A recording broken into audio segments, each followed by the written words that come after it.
So, has you ever actually stopped to wonder where the body's highly specific defense weapons, our antibodies, actually originate?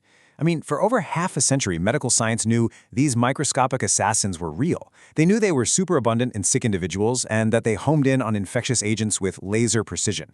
But the actual factory producing them, that was a complete, total mystery.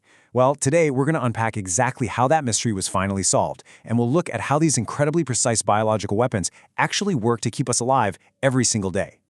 Welcome to this explainer on the biological special forces of our immune system, the B-lymphocyte.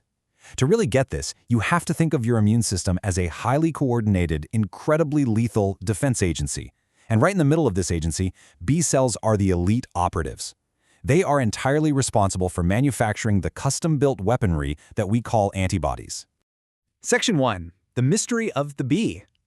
Okay, so the origin story of our elite biological defenders was actually unlocked in the most unexpected way possible, by looking at birds. By the late 1800s, scientists were generally aware of what antibodies did. In 1906, a German bacteriologist used this knowledge to develop the Wassermann test for syphilis. Now, sure, it was crude by today's standards, but it made using antibodies to diagnose infectious diseases a routine practice. Yet, incredibly, nobody knew where they came from. It wasn't until 1956 that a budding British ornithologist named Bruce Glick, who was just working on his doctoral thesis on bird anatomy, accidentally solved the greatest medical mystery of his time. See, Glick was obsessed with this tiny, mysterious structure common to all birds called the bursa of Fabricius, which sits right next to the cloaca. It was actually first discovered way back in the early 1600s by a guy named Hieronymus Fabricius, but honestly, it hadn't been given much attention since. The term bursa simply refers to a small pouch. It actually shares the exact same Latin root as the word purse. Anyway, Glick was doing some surgical work, removing this little pouch from several birds, which perfectly sets the stage for a massive biological reveal. Now here is where it gets crazy. It was a total, absolute accident. A colleague happened to ask Glick if he could inject some of his birds with antigenic material from a species of Salmonella just to collect some antibodies. Much to their absolute shock, the birds that had their bursas removed by Glick produced zero antibodies. Literally none. It turned out the bursa of Fabricius was the actual organ responsible for making antibody-producing cells. And because they came from the bursa, these wildly important cells were given the famous nickname B cells. But wait a second, humans don't have a little pouch next to our intestinal tract for lymphocytes to mature, so where on earth do ours come from? Well, in mammals, this critical job has been entirely turned over to the bone marrow. And honestly, what a stroke of luck for scientists, because both bursa and bone marrow start with the letter B, they never even had to change the cell's famous designation. These B cells form the absolute backbone of what we call the humoral immune system. And if you're wondering about that word, it comes from the Latin humor, meaning body fluid. Once they're produced, these complex proteins are transported out into the serum, flowing into all the fluids and tissues of our body. They literally just swim through us on constant patrol, seeking out microscopic invaders without, in most healthy cases anyway, accidentally attacking our own tissues. Section 2. The perfect match. So how does a B cell actually know when it's time to strike? Well, after being produced in the bone marrow, follicular or FO B cells migrate over to the lymph nodes or the spleen and essentially just mix and mingle. Every single one of these millions of B cells has a completely unique receptor on its surface. They're just waiting there until a dendritic cell or a macrophage comes along bearing an exact, perfect match for that B cell's receptor on its MHC molecule.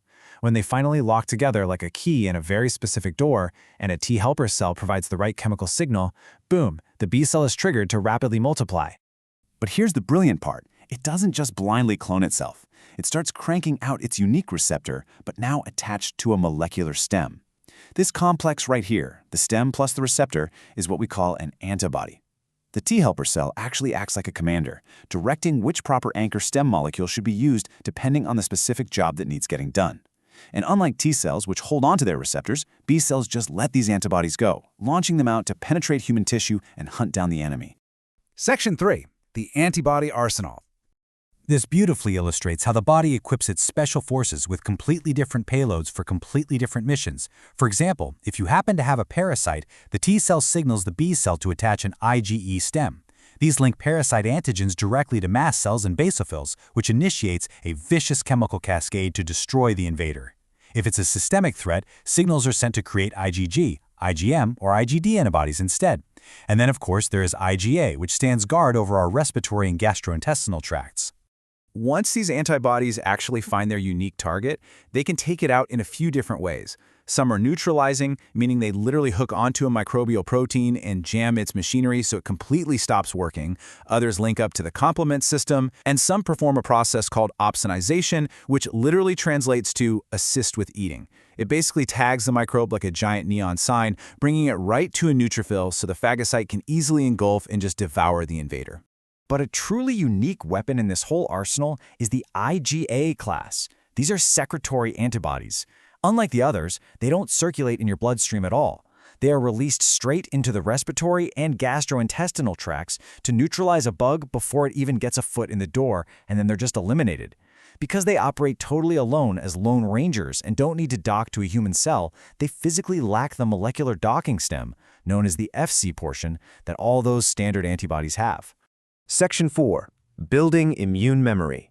You know how you usually only get something terrible, like the chickenpox, once in your entire life? Well, it all comes down to memory. When you're first exposed to a brand new pathogen, producing a specific antibody from scratch takes a really long time, up to 14 days to reach full operation. That's exactly why you feel so incredibly sick. Your body is taking its time to manufacture the exact right custom weapon. But during that whole process, some of those B cells become memory cells. They enter this quiet, quiescent state, tucked safely away in the bone marrow, staying alive but not metabolizing. So the second time that exact same bug enters your body, those memory cells spring right back into action, shortening the response time from 2 grueling weeks to just a day or 2. You completely crush the threat before you even know it's there. And when these naive B cells are finally activated and start making copies of themselves, they change so drastically under a microscope that scientists gave them a completely new name: plasma cells. A plasma cell's nucleus takes on this wild, clock-faced appearance, and it develops a massive endoplasmic reticulum and Golgi apparatus. Why? Because it has literally rebuilt its own internal structure into a massive, highly efficient factory just to churn out endless amounts of antibodies. Section 5. Specialized defense squads. Now, just as there are different antibodies, there are specialized types of B cells operating in totally different jurisdictions of your body. The FO, or follicular B cell, is our classic bone marrow responder. It is highly specific. But then look at the B1 lymphocyte. Unlike your typical B cells, these guys are initiated by the liver, not the bone marrow. They hang out in the chest and abdomen and produce a broad, not very specific IgM antibody against surface molecules of bacteria and viruses, giving us a rapid innate defense. And then we have the marginal zone, or MZ cells, located in the spleen and lymph nodes. Their main job is reacting to carbohydrate antigens. They serve as our first-line guards against encapsulated bacteria, like pneumococcus, which is the bug that often causes pneumonia. All right, so if you take one major thing away from this explainer, make it this. B-Lymphocytes, in all their wild iterations, form an immensely complicated yet absolutely vital component of our daily survival. They are the ultimate biological bridge between our innate and acquired immune systems, standing vigilant against every conceivable type of microbial invader out there. And when this complex system fails, well, it leads to incredibly severe, life-threatening diseases like AIDS and lymphoma. Working perfectly in concert with all the other cells of the immune system, B cells really are our most vigilant protectors. But, as we've seen, it requires a stupendously delicate balance to operate flawlessly. Which leaves us with a final, pretty provocative thought to ponder. What actually happens to the human body when these microscopic special forces either fail to deploy when we desperately need them, or, due to some tragic biological error, mistakenly turn their devastating, custom-built arsenal against our very own tissues? Thank you so much for exploring the incredible, microscopic world of B lymphocytes with me today.